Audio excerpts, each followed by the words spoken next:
caros ouvintes, cara amiga, caro amigo que nos acompanha. Hoje nós temos um tema muito pontual, como os outros anteriores. Hoje nós vamos discutir educação ambiental e o PL da devastação. Este tema, nós consideramos que ocorreram muitos avanços em relação ao meio ambiente entre os anos finais da década de 1990 e meados dos anos 2010, 2015. Por que consideramos avanço nesse período? Porque em 99 foi aprovada a Política Nacional de Educação Ambiental, seguindo os artigos 2002 e 2025 da Constituição Federal de 88, e também consideramos que foi um grande avanço, um marco, a aprovação da Lei do Meio Ambiente, em 2012, que ficou conhecida como o novo Código Florestal. Além, a importância da Política Nacional de Educação Ambiental é porque ela favoreceu a formação de estudantes com uma visão crítica e responsiva com os problemas relacionados ao meio ambiente. Também favoreceu o estabelecimento de políticas públicas direcionadas à prevenção e monitoramento de regiões mais vulneráveis ao desmatamento, à poluição das águas e assoreamento dos rios, como também favoreceu a inserção do meio ambiente como tema transversal no currículo da educação básica. Esses procedimentos estimularam crianças e jovens, estudantes, a alargarem o raio de compreensão sobre a realidade. Mas nós reconhecemos também que, a partir dos anos de 2016, vem ocorrendo um recuo no debate sobre as questões ambientais e substituição de leis protetivas aos rios, solos, fauna e flora, como também um recuo na formação ambiental dos nossos estudantes, com essa reforma do ensino médio, por exemplo. Então, nós também, para completar essa nossa visão, nós também consideramos, assim como os diversos movimentos sociais, defensores do meio ambiente, da ecologia, que a lei aprovada recentemente pelo Congresso Nacional, que foi denominada pelos movimentos sociais de PL da devastação, ela aprofunda as incertezas sobre o futuro.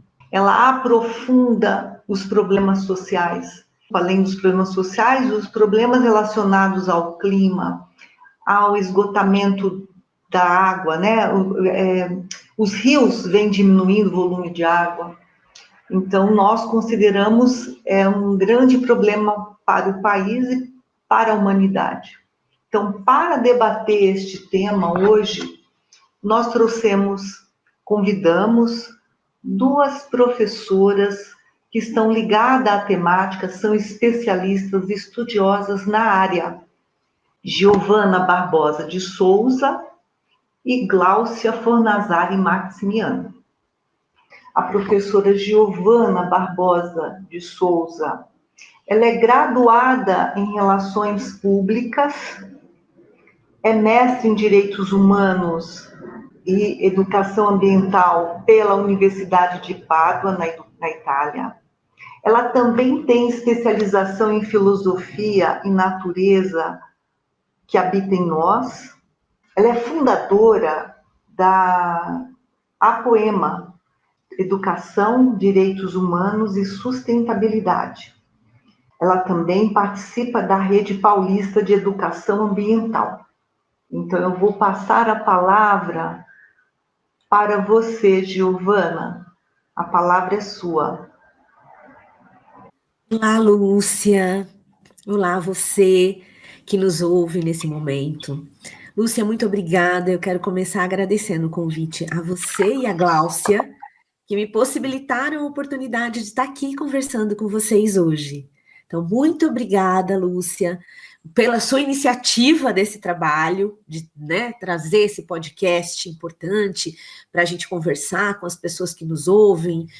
Muito obrigada, Gláucia, que é minha colega, né, parceira de pesquisas e trocas. Então, eu sou a Giovana, eu venho trabalhando na área de educação há mais de 20 anos, e especialmente nos últimos 10 anos com educação ambiental em infâncias e políticas públicas. E para mim é uma alegria estar aqui conversando com você, que pode estar nos ouvindo agora ou em qualquer momento do seu dia que tenha interesse por essa questão. O tema desse podcast é muito importante, porque muitas pessoas não têm clareza sobre os desafios que nós estamos vivendo nos aspectos legais neste momento no país. Então, quando a Lúcia nos convida para falar sobre educação ambiental e o PL da devastação, o que a gente vai falar? Eu pensei em falar um pouquinho para vocês deste PL, mas é bem pouco, e explicar a importância da educação ambiental no nosso país e no mundo, que são processos que chegam na nossa vida. Basicamente, hoje, e esse podcast, é um podcast educativo, né? Então, a gente traz informações e conversa um pouquinho com vocês, falando um pouco das coisas e dos desafios que a gente tem na área ambiental. Então, assim, o PL da devastação é um projeto de lei que traz um convite para o nosso país e coloca uma nova regulamentação sobre como a gente protege as nossas áreas, o licenciamento ambiental no país. Então, assim, o que a gente tem? Como a Lúcia acabou de falar, a gente vem de um processo de muita evolução.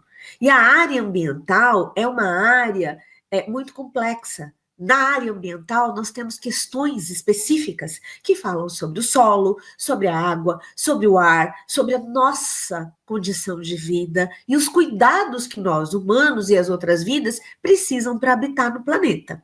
E este projeto de lei, ele coloca num outro lugar muito mais frágil a questão da nossa preservação, das nossas áreas, né, que incluem. O que são isso? As normas gerais que cuidam do licenciamento ambiental.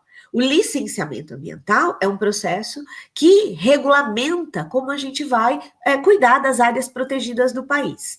E este projeto, ele traz uma novidade que, para quem trabalha na área ambiental, nos choca e nos deixa muito preocupados, porque ele traz uma flexibilização dos processos de ocupação dos territórios e as áreas protegidas do país. A gente tem aqui um momento onde os parâmetros técnicos nacionais unificados são colocados de uma forma, eles são apresentados que cada lugar pode ter as suas próprias regras, cada município pode ter um conjunto de normas que não estão unificados tecnicamente para o território nacional. A gente observa que com tudo isso, com esse processo onde cada região do país tem a sua liberdade, sem estar ancorados num processo macro, amparados por um processo técnico-legal, a gente não consegue avançar, porque fica muito frágil os critérios. Então, isso significa que a gente vai poder ter espaços, né, cria um espaço de decisão de projetos estratégicos sem clareza de que interesses são esses de ocupar essas terras e quais são os cuidados que serão tidos para a preservação dessas áreas. Como a educação ambiental nos ajuda desvelando as implicações das políticas públicas, né, para a população de forma geral. Então, eu venho trabalhando com educação ambiental, como eu disse aqui, há mais de em torno de 10 anos, e eu entendo, né, a gente entende, quem trabalha na área de educação ambiental, que a educação ambiental, ela desempenha um papel importantíssimo no contexto atual, porque a educação ambiental, ela se divide no contexto formal e não formal. Esse momento que nós estamos tendo aqui é um contexto de educação não formal. A educação ambiental, ela existe na nossa vida por meio da educação formal, que é a educação básica, que compõe a etapa de educação infantil, Fundamental 1, Fundamental 2, ensino médio, e ela também existe nas universidades. Então, são ambientes onde a gente recebe uma formação existem ambientes como esse, de aprendizagem, cursos que a gente faz nas organizações sociais da nossa cidade, cursos online, que são mais curtos, que nos atualizam. De forma geral, o adulto no mundo de hoje, ele tem como um processo de aprendizagem a família, a gente aprende muita coisa dentro da nossa casa, com as pessoas com as quais a gente convive, a gente aprende nos ambientes formais, a gente aprende nos ambientes, como eu acabei de dizer, não formais, no nosso ambiente de trabalho. É um ambiente não formal, mas também um ambiente de aprendizagem. Então, a educação ambiental, essa questão, ela tem um escopo muito complexo, mas ela é importantíssima porque ela traz para nós as informações com base na ciência. Então, a gente tem acesso, por meio da educação ambiental, da atualização daquilo que dos cuidados que nós precisamos ter com o lugar onde a gente mora e com o planeta que a gente vive. Neste momento da história, nós estamos vivendo um momento onde as ameaças climáticas já fazem parte da nossa vida. Elas já não são só uma coisa que a gente ouve falar. E na história da humanidade, da década de 90 para cá, como a Lúcia colocou, as organizações internacionais, os governos vêm olhando para os desafios climáticos, porque nós sabíamos que o modo de vida que a gente criou, ele consome muitos recursos da Terra. E ele teria, em algum momento, uma modificação do clima onde a gente vive, as condições climáticas que nós vivemos, porque os recursos da Terra estão acabando. Então, a gente tem também um compromisso ético, moral, com as futuras gerações. Esse é um acordo que une as nações.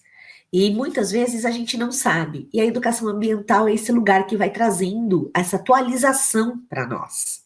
Então, a gente está falando do PL, que é um processo legal, que, como a Lúcia bem colocou, né, num país que vinha num processo de crescimento muito grande, inclusive com marcos e regulações municipais, estaduais e no âmbito federal da União, de proteção da natureza e do meio ambiente onde nós vivemos, dos recursos naturais acima de tudo, sobretudo dos recursos naturais.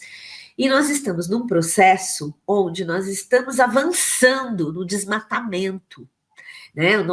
Nesse momento, o Brasil tem um compromisso de zerar o desmatamento no país até o 2030.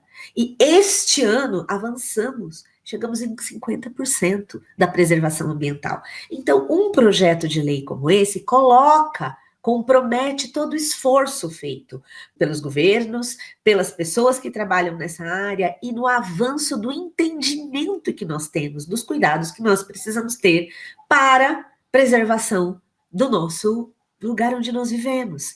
Porque hoje, quando a gente fala das questões climáticas, o que acontece? A questão climática, ela afeta todo mundo. Ela tem afetado todos os países. E cientificamente, nós sabemos que esse processo está começando. Ele não vai parar agora. A gente ainda tem muitas coisas que nós não conhecemos. Hoje, nós estamos aqui conversando e nesta semana nós tivemos o segundo maior tsunami da história do Japão, que aconteceu, né, de terça para quarta-feira desta semana, que atingiu a Rússia. E foi um ato inesperado. Nós tivemos muitas coisas que aconteceram no país, no Rio Grande do Sul, secas, incêndios no ano passado. Então, assim, na Amazônia, no Pantanal, no interior do estado de São Paulo, o incêndio no interior do estado de São Paulo chegou na cidade de São Paulo, em agosto do ano passado, há exatamente um ano. Então, a educação ambiental, ela é este lugar que nos permite ter acesso e entendimento sobre as políticas e como agir.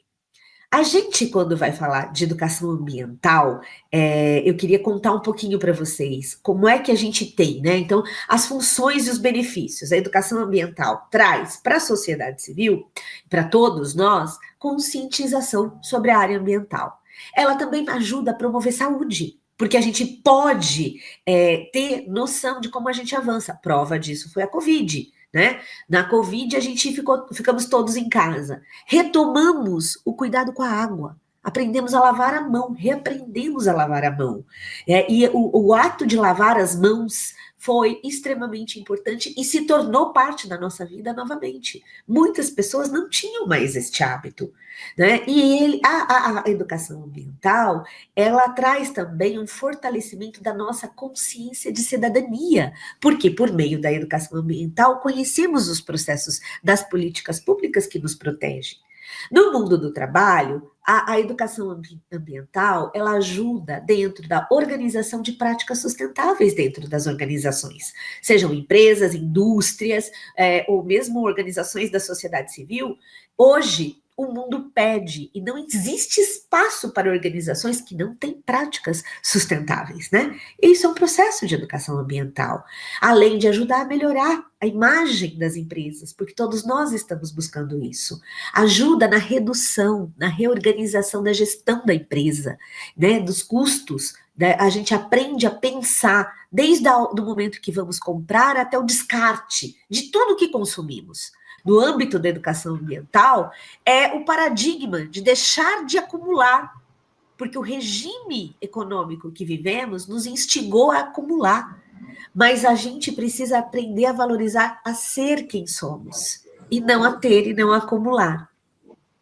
A educação ambiental no trabalho também nos ajuda na questão do engajamento dos colaboradores, na questão da identidade da nossa marca e na questão do entendimento climático, porque a educação climática, ela nos chega cheia de jargões muito importantes, mas científicos, e não tão palatáveis. Então, a educação ambiental, ela chega neste lugar. E como é que a educação ambiental aterra na nossa vida na educação formal? Ela aterra na questão da criticidade. A educação ambiental nos ajuda a entender a complexidade dessas questões. Então, a educação ambiental transdisciplinar, ela aparece na forma como a gente vai entendendo em todas as disciplinas, chegam para a gente, né? Porque é transdisciplinar, é interdisciplinar, mas nos traz as questões da geografia, da história, do envolvimento, e também nos ajuda a desenvolver habilidades. Além do que, ela está prevista no modo de participação ativo. Então, ela pede solicitação, né, a que as crianças participem. E ela é implementada por meio da questão do currículo e das práticas. Ela aparece também na formação dos professores. E assim, eu termino a minha fala e passo a palavra para a Lúcia. Giovana, muito obrigada pela sua fala. Logo mais nós vamos dialogar sobre as questões que você apresentou. Vou convidar para falar Gláucia Fornazari Maximiano. Gláucia é pós-doutora em Educação Ambiental pelo Instituto de Biociências da Universidade de São Paulo. Ela é doutora em Educação pela Universidade Federal de São Carlos. Gláucia tem mestrado em Educação e ela também tem graduação em Licenciatura em Química e Licenciatura em Pedagogia. Atualmente, Gláucia é diretora pedagógica na plataforma Planeta Escola, criando e desenvolvendo cursos e eventos na área de educação ambiental crítica. Gláucia, então a palavra é sua, você tem mais ou menos 15 minutos de fala para depois abrirmos para um bate-papo, tá bem? Olá a todos, muito obrigada pelo convite, é um grande prazer poder falar com esse público maravilhoso da nossa rádio. Obrigada, Lúcia, obrigada, Giovana. Vou falar um pouquinho para vocês, complementando a fala da Giovana, como a gente faz a educação ambiental de forma que ela atinja a população no sentido de fazer a modificação, de fazer realmente a diferença, né? O que a gente percebe em alguns momentos, em alguns locais, em algumas instituições, alguns trabalhos pontuais ou não, em relação à educação ambiental, é uma atividade muito mais tarefeira do que algo que vai fazer a diferença naquele território, naquela comunidade. Nós que entendemos a educação ambiental como uma atividade crítica, uma atividade que deve fazer a diferença no Brasil e no planeta, nós entendemos que coisas, por exemplo, vou dar um exemplo aqui. Na escola, nós temos uma horta ou um espaço para fazermos uma horta e vamos lá com as crianças para montar essa horta e ver os vegetais se desenvolvendo e tudo mais. Isso é bom, é importante e pode ser educação ambiental, mas nem sempre é.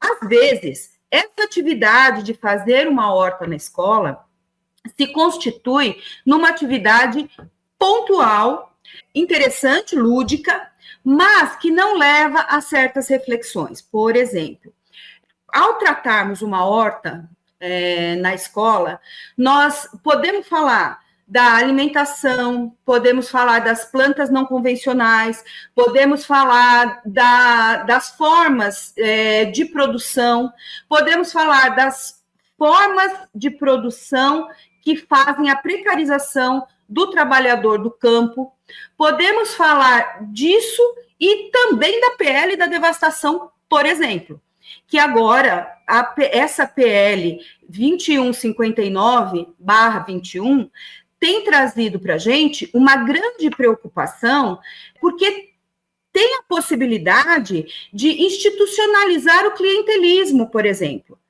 Quando a gente institucionaliza o clientelismo, a gente tem uma grande influência no trabalho ou na colocação de empreendedores de boa fé nos vários terrenos e nos vários territórios brasileiros.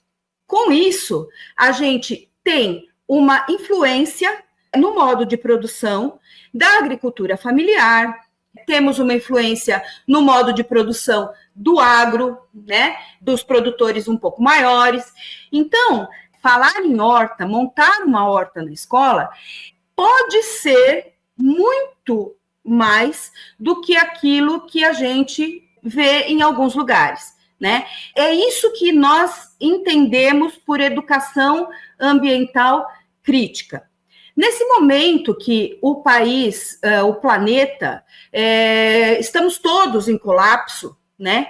Num momento de egoísmo, de acumulação, de desprezo à vida, é muito importante que quando nós vamos falar do planeta mesmo, disso tudo, que a gente chame atenção para essas questões. Existe uma escassez desse tipo de educação ambiental, né, no nosso país.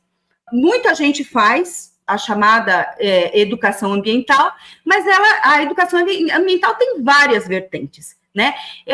Então, a gente está chamando a atenção aqui para o cuidado com a equidade, quer dizer, como lá na escola, lá na educação não formal, lá no nosso território, no nosso trabalho, na nossa empresa, como disse a Giovana, né, nós estamos tratando as pessoas, por exemplo. Nós estamos tratando as pessoas com equidade. Quando nós tratamos as pessoas com equidade, quando nós tratamos as pessoas com respeito, quando nós legitimamos aquilo que a pessoa tem como história, nós legitimamos a memória da pessoa, nós trazemos conhecimentos que podem fazer a mudança no pensamento, podem fazer a mudança no território, nas relações, e a mudança nas relações, ela é educação ambiental. Educação ambiental serve principalmente para que a gente mude as relações, né? E que essas relações sejam relações de produção de conhecimento, sejam relações que valorizem aquilo que a ciência traz para o ambiente, né, ou sobre o ambiente, para que a gente possa fazer a transformação ambiental. Marx dizia sempre: a diferença entre o trabalho de uma abelha e o trabalho de um ser humano é que o ser humano pensa antes de executar. Então, voltando lá para a horta da escola, quando a gente permite que as crianças mexam na horta, cultivem, cozinhem os alimentos ali daquela horta, mas permitimos que essas crianças pensem em materialidades do seu dia a dia, pensem naquilo que pode acontecer ou não acontecer com os trabalhadores, com o planeta, com os alimentos, o que é a fome. Quando a gente vai além da horta, a gente está fazendo com que as crianças, os adolescentes, ou quem estiver lá mexendo com a horta, pense além. Ou seja, é o que Lukács fala do pôr teleológico, né? Eu vou fazer um pôr teleológico, eu vou pensar teleologicamente, eu vou pensar além dessa horta, para que esse meu trabalho de cultivar, ele seja também um trabalho de cultivar mentes, de cultivar corações, de cultivar relações, né? As relações humanas lá naquele ambiente, né? E aí, rapidamente, então, né, eu fiz essa introdução e eu gostaria de dizer de algumas coisas que podem ser feitas na escola em relação a estratégias, né? Ou no ambiente não formal, algumas estratégias de educação ambiental que podem fazer essa diferença. Eu pretendo trazer isso aqui para que a minha fala não fique uma fala vazia, né? Então, Gláucia veio aqui e trouxe uma crítica dizendo que se nós não pensamos no que fazemos, nós nos assemelhamos aos animais, e aí? O que é que eu faço com isso, né? Uma fala vazia, uma fala acadêmica. Não é para ser uma fala acadêmica, né? Não é para ser uma fala vazia. Então, por isso, eu queria dizer para vocês algumas coisas que a gente pode fazer na escola, né? Ou no ambiente onde está se dando um trabalho de educação ambiental para a transformação, né? Para a transformação do território, para que essas pessoas que estão com a gente possam entender o que é esse PL, né? O que é um projeto de lei? Como esse projeto de lei foi parar lá? Quem pensou esse projeto de lei? Quem aprovou esse projeto de lei? Por que essas pessoas pensam assim, dessa forma tão egoísta, né? Dessa forma tão retrógrada, que permite a aprovação de projetos controversos que não vão fazer bem para a população do país, que não vão fazer bem para a população do mundo? Imagina a Amazônia sendo devastada ainda mais, né? O problema que a gente tem aí com o Brasil e com o mundo em relação à atmosfera, rios voadores e diversidade e a vida dos moradores desses locais, né? Então, isso fere princípios constitucionais. Mas será que a gente sabe desses princípios constitucionais? Será que nós, educadores ambientais ou educadores, ou pai, mãe, família, profissional, será que nós temos ou já tivemos a oportunidade de discutirmos essas questões de políticas públicas, né? Como isso foi parar lá? Não se trata mais de uma educação ambiental nos dias de hoje, nunca foi, né? Nunca deveria ter sido, mas hoje, mais do que nunca, com o mundo em colapso, o planeta em colapso, né?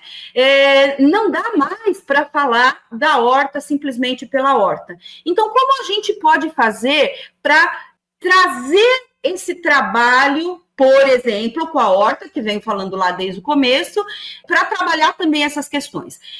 Existem algumas metodologias, né, na educação ambiental que são muito bem aceitas, elas são chamadas metodologias ativas. Então, por exemplo, a gente pode fazer um círculo de cultura. Esse círculo de cultura foi trazido, né, foi trabalhado pelo Paulo Freire, que fez uma diferença muito grande no nosso país, nos territórios por onde ele passou, né? Então, o círculo de cultura é um círculo horizontal, um círculo que traz experiências, né? Então, podemos estudar o que é círculo de cultura, tranquilo, fácil de fazer, mas precisa ser feito, precisa ser estudado, precisa ser trazido para a educação ambiental. Projetos territoriais, os projetos territoriais, eles vão trazer as realidades e as demandas. Então, qual é a realidade do local onde eu estou? Quais são as demandas do local onde eu estou? Será que as pessoas têm oportunidade de pensar sobre essa realidade, de pensar sobre as demandas, de pensar o que pode ser feito em relação a isso? Nós podemos fazer oficina práticas, nós podemos fazer aprendizagem baseada em problemas, nós podemos fazer sala de aula invertida, né? Por exemplo, na escola, as pessoas, as crianças, terem acesso ao conhecimento produzido pela humanidade mesmo, né? Antes da horta, por exemplo. Qual é esse conhecimento que eu tenho antes de ir para a horta para que eu possa compreender melhor a horta? Então, essa chamada sala de aula invertida, né? Quando os estudantes estudam antes da aula. A instrução por pares, para as pessoas aprenderem entre si, né? A troca de experiência. Quem são os agricultores familiares daquele local? O que esses agricultores familiares podem trazer para a horta, para aquela horta que está sendo colocada por aquelas pessoas naquele local, né? Nós podemos fazer estudo de casos, nós podemos fazer aprendizagem baseada em investigação, quando a gente põe um problema, uma hipótese, né? Então, dependendo da comunidade, do território, dependendo do grupo com o qual nós nos propomos a trabalhar a educação ambiental, podemos pensar nessas alternativas. E pensando nessas alternativas de trabalho, a gente vai trazendo as memórias dessa comunidade com a qual a gente trabalha a educação ambiental e vai trazendo também a predisposição dessas pessoas para entenderem as políticas públicas, entenderem o que está acontecendo realmente e buscarem mais conhecimentos na área do ambiente, da vida, do planeta. Gláucia, muito obrigada pela sua fala. E vocês trouxeram questões interessantes, importantes, sobre educação ambiental, esclarecendo o que se faz com a educação, o que na verdade se desenvolve, o que se realiza quando chamamos de educação ambiental, que aparece nos currículos como um tema transversal, né? Não há uma disciplina específica sobre o meio ambiente, mas é um tema que aparece em todas as disciplinas, pode ser trabalhado em todas as matérias, né? Eu vou fazer uma questão que é abrangente para as duas convidadas. A fala da Giovana trouxe uma questão também importante, porque nós falamos, né, dos avanços que nós tivemos no Brasil, entre os anos final dos anos 90 até meados dos anos 2015. Giovana trouxe a questão da ONU, né? Nós não podemos esquecer da ONU 2030, os 17 Objetivos para o Desenvolvimento Sustentável, que eu considero um grande avanço. É claro que não é resolutivo, não resolve os problemas, mas avança muito é uma mediação para solução, nós temos aí a construção de alternativas que podem melhorar a vida no planeta, né? Nós temos os itens 6, 13 e 14, que envolvem a questão do meio ambiente, né? O item 6, por exemplo, sobre água potável e saneamento, garantia até 2017, é uma meta para os países alcançarem e concretizarem, né? O item 13, a ação contra a mudança global do clima, que é um item importantíssimo. O item 14, vida na água.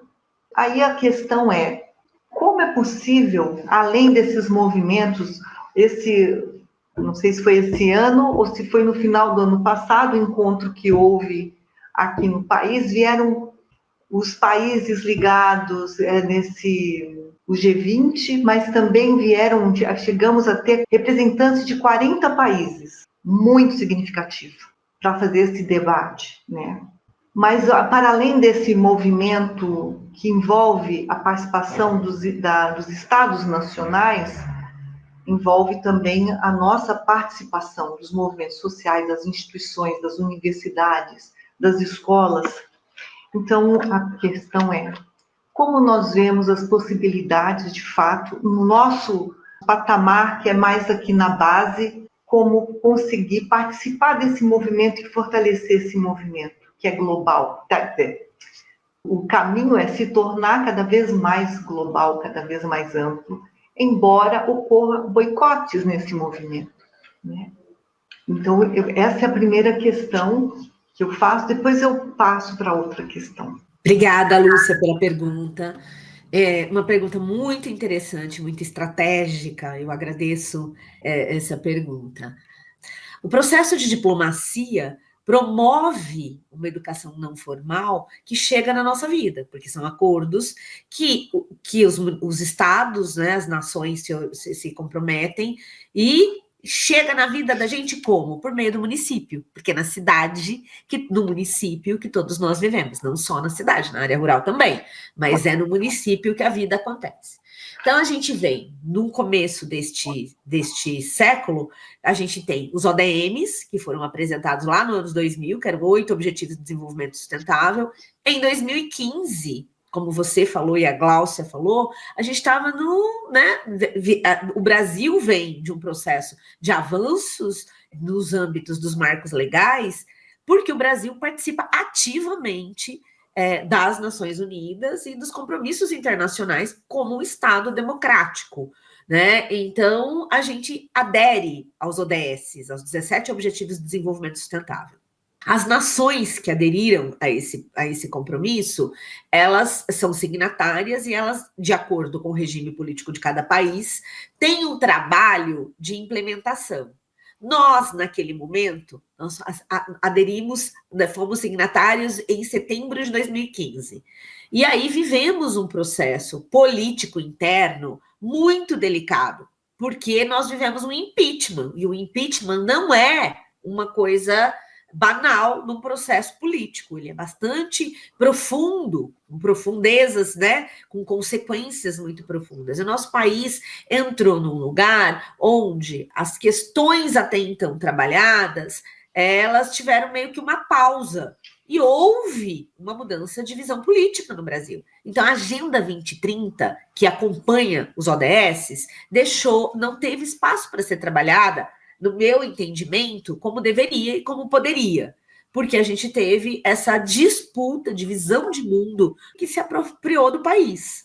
Houve espaço para a gente ter uma visão negacionista, inclusive dos avanços científicos, que influi diretamente nas questões que apontam o desenvolvimento climático, a educação ambiental. Então, esse lugar ficou um pouco fragilizado. Mas dentro do âmbito da educação ambiental, sabe, Lúcia, a gente tem um jargão que é do local para o global. Então, como eu falei, a vida acontece nos municípios, nas escolas, na nossa casa, no supermercado, na nossa vida, está toda organizada pelo lugar onde a gente mora. Então, como é que a gente pode se apropriar desse processo? É estando, primeiro, procurando informação sobre como a gente se organiza na nossa vida, em relação àquilo que a gente consome, buscando entender o que a gente compra, como é que a gente destina o nosso resíduo, quais são as ações sociais, como, por exemplo, o racismo. O racismo ambiental. A gente fala racismo ambiental, é uma expressão, porque quando a gente fala dos problemas climáticos, a gente sabe que as pessoas mais vulneráveis são as pessoas que moram nas periferias. Entre eles estão crianças e mulheres, mas as pessoas negras são muito atingidas. Então, a gente tem essa expressão no nosso país, racismo climático, né? O racismo ambiental. Então, a gente consegue entender essas camadas de desafios que nós temos e buscar informação sobre isso é o primeiro passo que eu acho para todos nós. Então, assistir, por exemplo, esse podcast nessa rádio é uma ação de cidadania e é uma ação que busca informação. Daqui dessa conversa com a Lúcia e com a Gláucia, vocês que estão nos assistindo podem anotar as expressões que vocês não conhecem, procurar na internet mais ações. A outra questão que eu acho importante é se você tem uma escola, se você não tem trabalho voluntário, mas vá à escola perto da sua casa. Procure ajudar num trabalho voluntário na escola. É uma ação de cidadania, mas que normalmente o maior fluxo de desenvolvimento e de necessidades das escolas estão ligadas à questão de organização ambiental. Então, são dicas para a gente ir percebendo. Outra coisa, para finalizar e passar a palavra para a Gláucia, é a ideia de que a gente, quando está numa conversa, eu acabei de falar sobre aquilo que a gente consome, né? Entender de onde vem, por que vem, como chega para nós, se é saudável ou não, e como que a gente vai descartar isso na nossa vida, na casa onde a gente está, enfim, destinar o resíduo daquilo que a gente consome. A outra ideia é, quando você estiver numa conversa, que você sabe que você tem um conhecimento e se sinta confortável para falar sobre as questões ambientais, não deixe passar a oportunidade. Traga clareza para o seu almoço de domingo, para a conversa com a sua amiga. Acho que isso é sempre uma coisa, sempre partindo do ponto de que a gente precisa construir pontes e não muros nas relações. Sim, mas conversar sobre é muito necessário. Eu acho que eu fico por aqui. Muito obrigada, viu? Gostei bastante, assim, acho que você trouxe questões muito boas. Vou passar a palavra para Gláucia. Lúcia, Giovana, caros ouvintes, falar em ODS é mais do que falar em objetivos do desenvolvimento sustentável. Falar em ODS é falar de vida. Em alguns momentos, os ODS foram rechaçados no país, né? Foram colocados por algumas pessoas numa posição secundária ou numa posição inferior, né? No entanto, com o passar do tempo, a gente foi percebendo que falar em erradicação de fome, em saúde de qualidade, em igualdade de gênero, água potável e saneamento, energias renováveis e acessíveis, trabalho digno, crescimento econômico, indústria, infraestrutura, reduzir as desigualdades, cidades, produção e consumo sustentáveis, ação climática, proteger a vida marinha, proteger a vida terrestre, paz e parcerias, é algo primordial para a manutenção da vida. Independente se o ODS é aceito, se o ODS não é aceito, é importante que a gente perceba, e que a gente vem percebendo isso, né, que cada vez mais, em todos os setores da sociedade, as pessoas estão se envolvendo com um ou mais temas.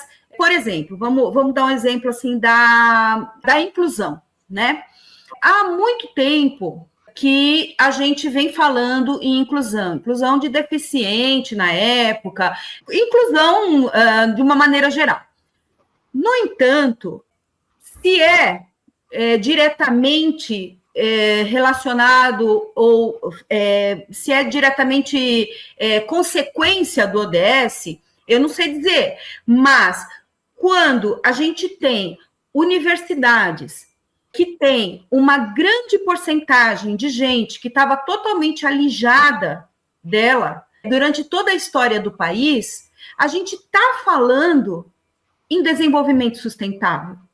A gente está falando em pessoas que estavam escondidas propositalmente, esconderam pessoas, né, ao longo de toda a história do Brasil, e a gente, de uns anos para cá, a gente tem visto essas pessoas aparecendo, estão tendo as suas oportunidades, né? Seja na universidade, você pega uma empresa privada, a gente tem as pessoas PCDs, né, com deficiência, inclusas ali, né?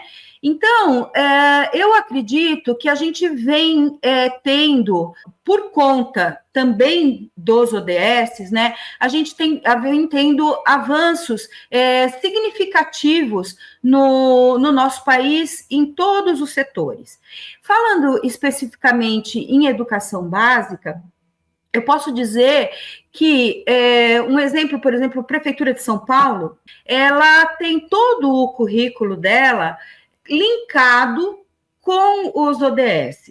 Isso é um avanço significativo, porque a gente tinha, antes desse período, né, de implementação, de colocação dos ODS nas políticas públicas, a gente tinha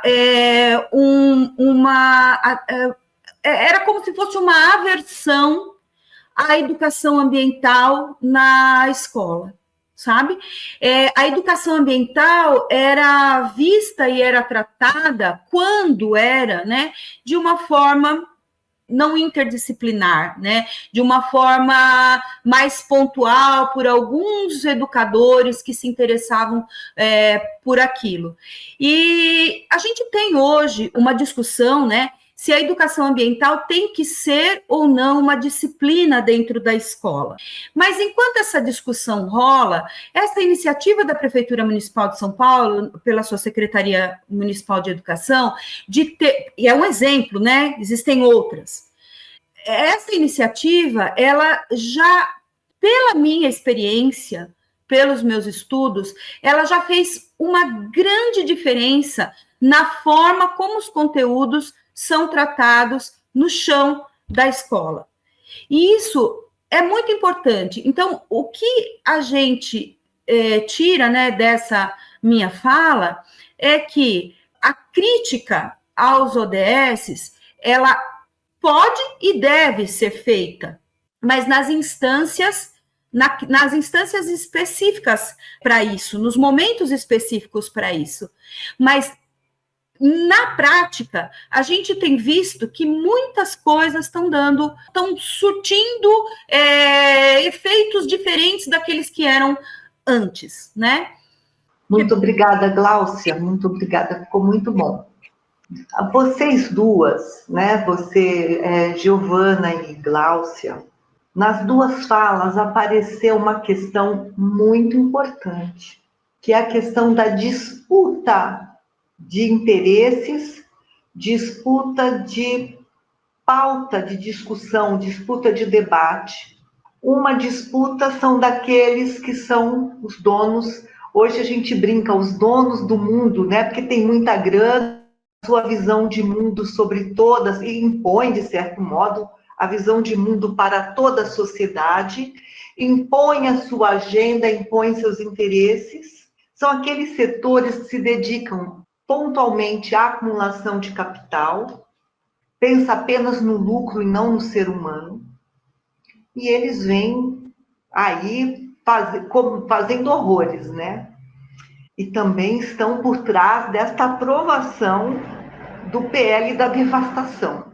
Mas há aqueles setores que também há uma boa parte da sociedade, porque na nossa sociedade tem, infelizmente, os indiferentes, uma grande parte de pessoas alheias aos acontecimentos. Elas não estão ligadas no mundo, né? Mas há aqueles setores que se dedicam muito à sociedade, se dedicam muito à natureza, são ecologistas. Essas pessoas são fantásticas, elas dedicam mesmo o seu tempo, a sua vida, para lutar e defender interesses coletivos. Eles não estão defendendo seus interesses pessoais, estão defendendo o que é importante para o planeta, para o urso, enfim, para o jacaré, tudo que importa para o que estão preocupados com a natureza. Eu admiro muito essas pessoas. Bem, também a Gláucia, e em algum momento também Giovana comentou sobre a dedicação, né, o cuidado com a equidade. Nesse caso, quais são as estratégias que nós podemos aprofundar, alargar, porque há muitos trabalhos, eu vi, a Gláucia trouxe tantas questões muito interessantes que já estão sendo realizadas no âmbito da escola, no chão da escola, como ela denomina, né? Mas como nós podemos alargar, ampliar os cuidados com o meio ambiente nessa educação que fazemos? Quais são as dicas que podemos dar sobre esse cuidado com o meio ambiente? Porque, de fato, não somos nós que destruímos o meio ambiente, nunca fomos, não é a sociedade toda. Mas quem diz, é claro, a pessoa que está lá no interior, na zona rural, que está cortando todas as árvores para fazer carvão, ela está destruindo, ela colabora para a destruição de rios. Mas também as indústrias, né, que não têm o mínimo critério, o mínimo cuidado no uso das fontes naturais, das reservas de minérios, de árvores, né, da vegetação, também destroem. Como é que nós podemos, então, ampliar os cuidados com o meio ambiente, com a justiça social nessa nossa luta? Acho que a Giovana também deu dicas muito interessantes de como cada um pode estar no seu dia a dia colaborando, contribuindo, se envolvendo. Acho que é isso, né? Você usou uma palavra muito interessante que é construir pontes, não muros.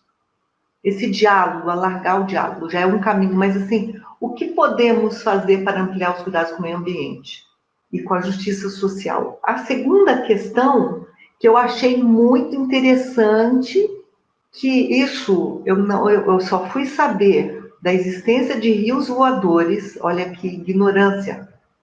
Agora, quando houve o acidente o ano passado, um mês de chuvas e transbordação de rios no Rio Grande do Sul, veio à tona a questão dos rios voadores. Pelo que eu entendi, naquilo que eu li, porque eu fiquei tão curiosa que eu passei a ler muito, procurando conhecer, mas os nossos cientistas, isso é ciência brasileira, que publicou em 2022 a existência de rios voadores. Eu posso estar enganada, pode ter sido até antes, mas o que eu identifiquei é que foi em 2022 a publicação dessa identificação de rios voadores.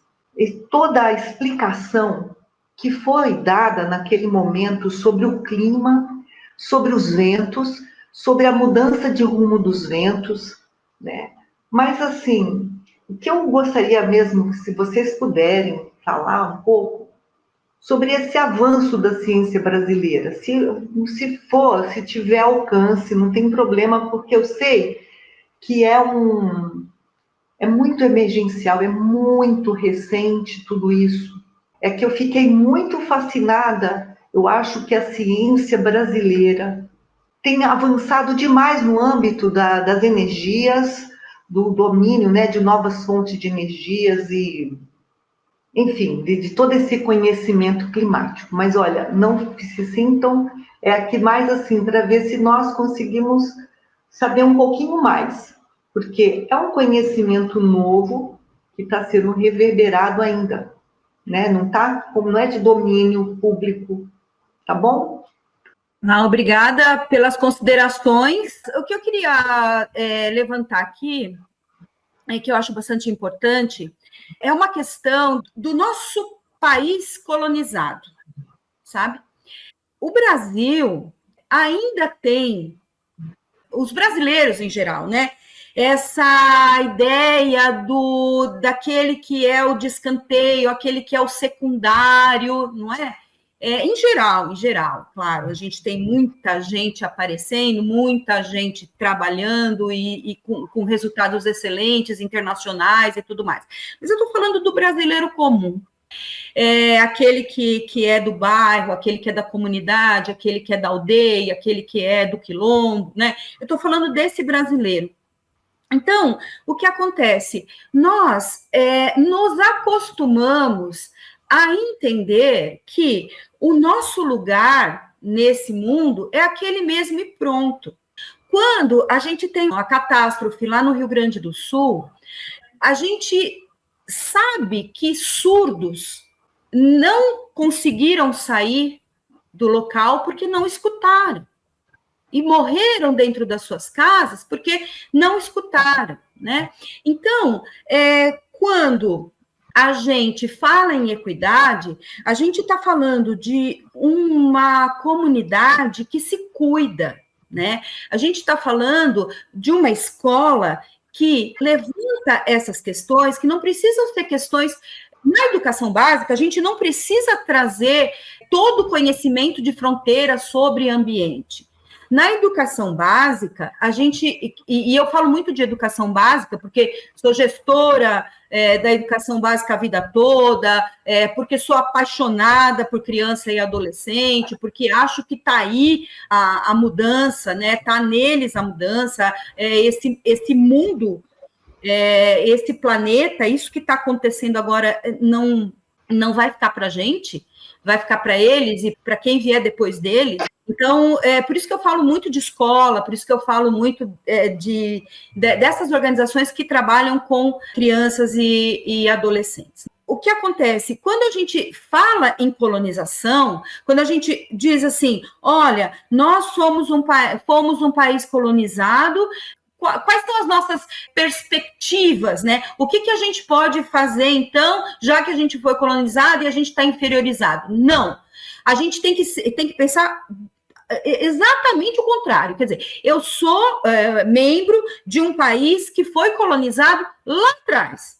Agora, eu vou tomar conta do meu próprio destino. Agora, não vai ser mais do jeito que foi. Quer dizer, tudo tem que ser para o branco, tudo tem que ser para o rico, tudo tem que ser para quem não tem deficiência, tudo tem que ser para aquele que foi naquela época considerado alguém que merecia aquilo.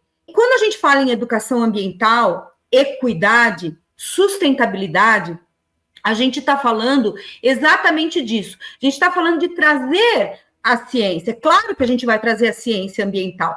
É claro que a gente vai num parque com as pessoas, né, com quem a gente está trabalhando, e vai dizer lá no parque, olha, esse é um jatobá, aqui nós temos um ninho de tal bicho, aqui nós temos um viveiro. Tudo bem, devemos fazer isso, mas também precisamos trabalhar com as pessoas que estão com a gente, seja na condição de educador ambiental ou não, na condição de pai, de mãe, de professor, o que quer que seja, nós precisamos dizer para o outro, você é capaz. Você é capaz de entender que você está nesse local porque alguém colocou você nesse local. Claro que eu estou colocando aqui um exemplo, né? Alguém colocou você nesse local, quer dizer, um local que é uma encosta. E você não está nessa encosta por acaso. E você precisa sair dessa encosta. E como que você vai sair dessa encosta? Como que as futuras gerações vão sair dessa encosta? Ou como fazer para que isso não desmorone mais? Como foi tratada essa natureza para que ela chegasse a esse ponto de ficar desmoronando, né? Quem se importou com isso? Quem se importou com essa região? Então, Lúcia, quando você pergunta como a equidade vem, né, nesse caldo, né? Ela vem o tempo todo. Ela vem sendo colocada em todas as conversas que a gente vai ter a respeito de ambiente, a respeito de vida, a respeito de futuro, a respeito de política, a respeito de colapso, a respeito de PL. Quer dizer, por que agora para encerrar, né, para amarrar aí o que eu falei, por que que certas pessoas estavam nos seus gabinetes e fizeram essa PL, e por que certas pessoas, e muitas, aprovaram essa PL, porque essas pessoas são aquelas que devem estar ali de acordo com a ideia do país colonizado, que são aquelas pessoas que não fazem parte da massa da população, mas são aquelas pessoas que fazem parte de grupos de poder que vão se constituindo e reconstituindo sem a presença da massa. E aí é lógico que vai ser feito um projeto de lei de acordo com as ideias da colonização, de acordo com aquelas ideias de que ninguém nesse país tem mais importância ou tem mais merecimento do que as elites, do que o agro, do que essas pessoas que estão lá. São eles que fizeram a lei. Foram eles que fizeram a lei. Foram eles que aprovaram a lei. Então, quando a gente fala em educação ambiental e equidade, a gente está falando que aqui, na base, a gente vai chamar essa questão e a gente vai procurar proporcionar essa modificação, essa transformação nos grupos, nas mentes e essa colocação dessas pessoas nessas instâncias de decisão. Muito obrigada pela sua fala esclarecedora, Gláucia. Muito obrigada, viu? Vou passar então para a Giovana. Dando sequência à fala da Gláucia, eu acho que você falou, né, tua pergunta era sobre como que a gente avança no processo de educação ambiental e nos cuidados, e como que a gente se organiza para que a gente coloque em prática a questão da justiça social, né? Então, essa fala que a Gláucia fez contextualiza muito o nosso momento atual, e eu acho que, assim, esses grupos que aprovaram e aprovam e têm interesse, tanto o grupo que formula um projeto de lei como esse, como o que aprova, ele nos ensina muitas coisas, mas, assim, eu fico me perguntando, eu preciso dividir isso com vocês.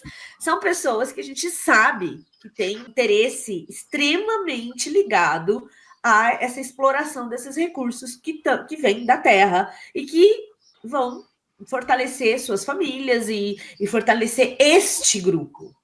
E eles não têm uma coisa que eu fico me perguntando e muito incomodada, e de verdade essa pergunta me acompanha há muito tempo, que é como será que teve ter sido a educação deles? Porque a educação ambiental, ela traz para nós um processo importantíssimo, Lúcia, que é a visão sistêmica, que é uma coisa que se contrapõe à educação que a gente recebeu de entender tudo nas caixinhas. Por isso, ela chega no nosso currículo de forma interdisciplinar. Ela chega na educação infantil, ela está presente nos bebês, no currículo dos bebês, né, com orientações de como a gente trabalha com a questão dos elementos da natureza.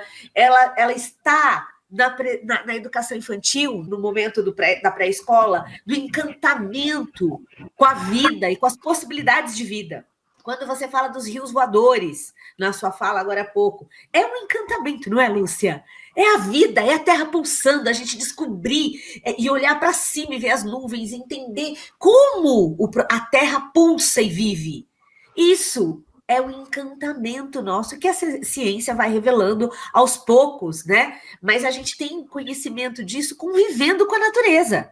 E hoje, o convite da escola, que a gente acredita, que eu acredito, e que outros colegas acreditam, e que a Gláucia acredita, é a escola que é uma escola sustentável e que apresenta no seu currículo possibilidades de encantamento, de que tudo tem impacto. Uma coisa está conectada com a outra.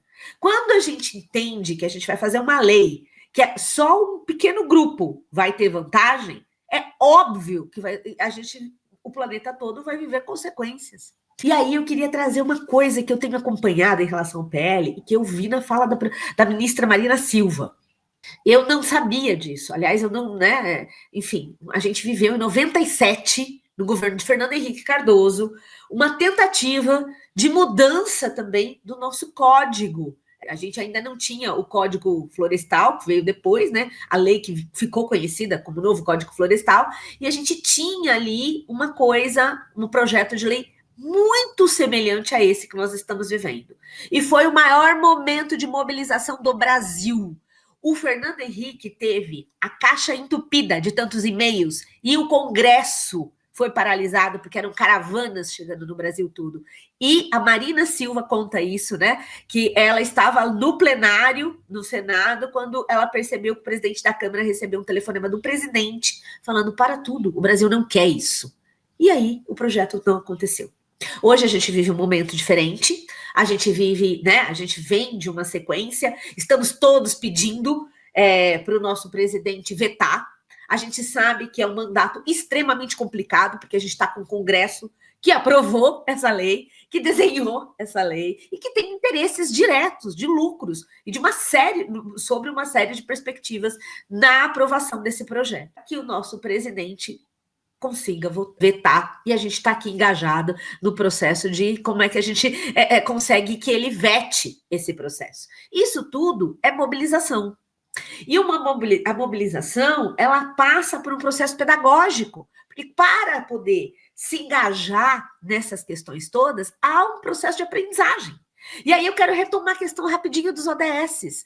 Qual é o legado dos ODSs? Nos ajudar a nos aprofundar, a conhecer termos, a entender o sistema e os impactos de um modo, os ODSs todos, com as 169 metas que nós temos, eles estão todos eles são complexos. Os seus objetivos estão ligados em outros objetivos. Você não consegue atingir um.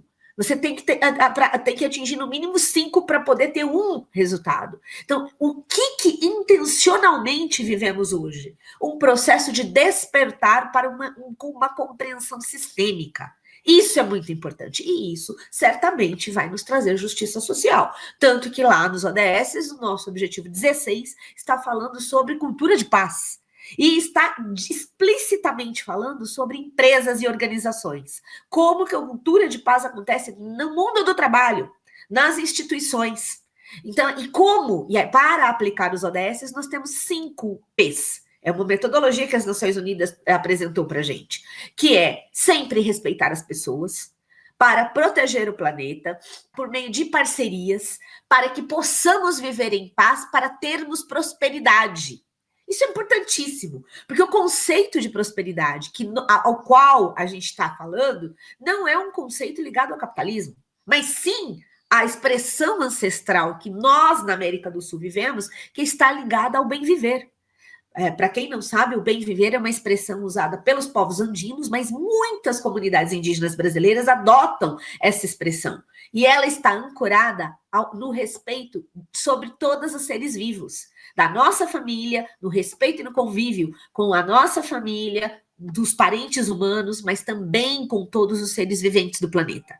E aí, no bem viver, se valoriza o ser e não o ter. Então, é uma mudança de paradigma. A prosperidade está quando eu tenho um rio cheio de peixes para comer. Eu tiro um para matar minha fome hoje, mas a fome da família que está do meu lado também pode ir lá e pegar um peixe. E o rio segue na fartura e na prosperidade. A prosperidade não é o acúmulo de dinheiro, mas é o acesso e a possibilidade de pensarmos no futuro. No futuro com respeito e com alimento e com dignidade. Dignidade para mim, para nós e para as futuras gerações. Então, eu acho que é um pouco isso. Para finalizar minha fala, queria falar da questão da ciência que você falou, né? Dos cientistas brasileiros. Sim, os cientistas brasileiros, também não tenho muito, o que eu conheço a respeito do conceito dos rios voadores é de que esse termo ficou um pouco mais conhecido a partir dos anos 2000. Posso estar errada também, mas é o que eu sei. E eu sei que assim, a ciência brasileira, ela é como este povo, né? O nosso povo, esse tecido humano que está aqui, que se constitui nesse espaço geográfico, sociogeográfico, que pega boa parte do continente aqui na América do Sul, é constituído de muita criatividade, de muita curiosidade e de muita resiliência.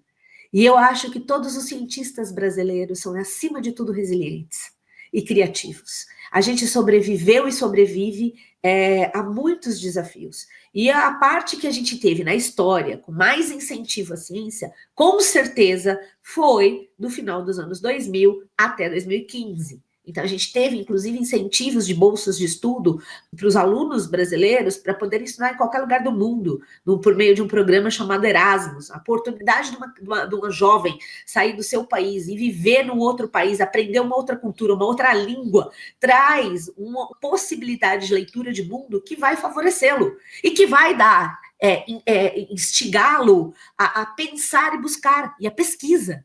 Então, e nós temos grandes pesquisadores, tanto na NASA, como em outros lugares, olhando para os céus, olhando para os oceanos, olhando para a terra e olhando para as nossas matas. E a gente, sim, tem o desfile de pessoas extremamente premiadas. Pessoas que, se a gente não tiver num regime democrático que fortaleça a ciência, deixam de trabalhar e que provavelmente contribui de uma forma que estagna o nosso conhecimento. Então, é uma camada e é um tipo de gente que precisa do nosso apoio sempre, para que a gente possa continuar evoluindo dentro deste conceito de que é importante sermos e não termos, né?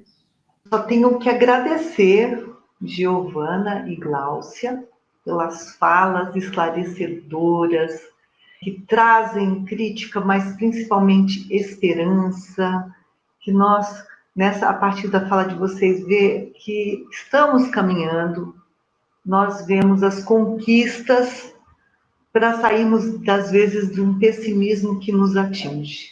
Ficamos assim, poxa, nós estamos retrocedendo, mas nesse retrocesso nós estamos avançando. A humanidade vai, vem, vai, daqui a pouco nós avançamos um pouco mais, né? É muito importante olhar a mudança que está chegando, apesar daqueles que resistem e tentam amarrar, impedir a transformação. Nós estamos indo para cada vez melhor, né? O caminho. E eu gostei muito dessa perspectiva de um novo paradigma que está sendo construído, que é o bem viver, trazer dos indígenas, dos nossos ancestrais, dos povos originários, aquela visão de estar junto, estar com a terra, mas estar com o outro, né? Só tenho que agradecer, muito obrigada, e nós espero poder continuar esse bate-papo presencialmente. Acho que temos muito para trocar ideia. Então, só tenho que agradecer. Fiquem com o meu abraço. Termina aqui mais um podcast Passaredo, hoje com o tema Educação Ambiental e o PL da Devastação. Agradeço muito por acompanhar nosso programa.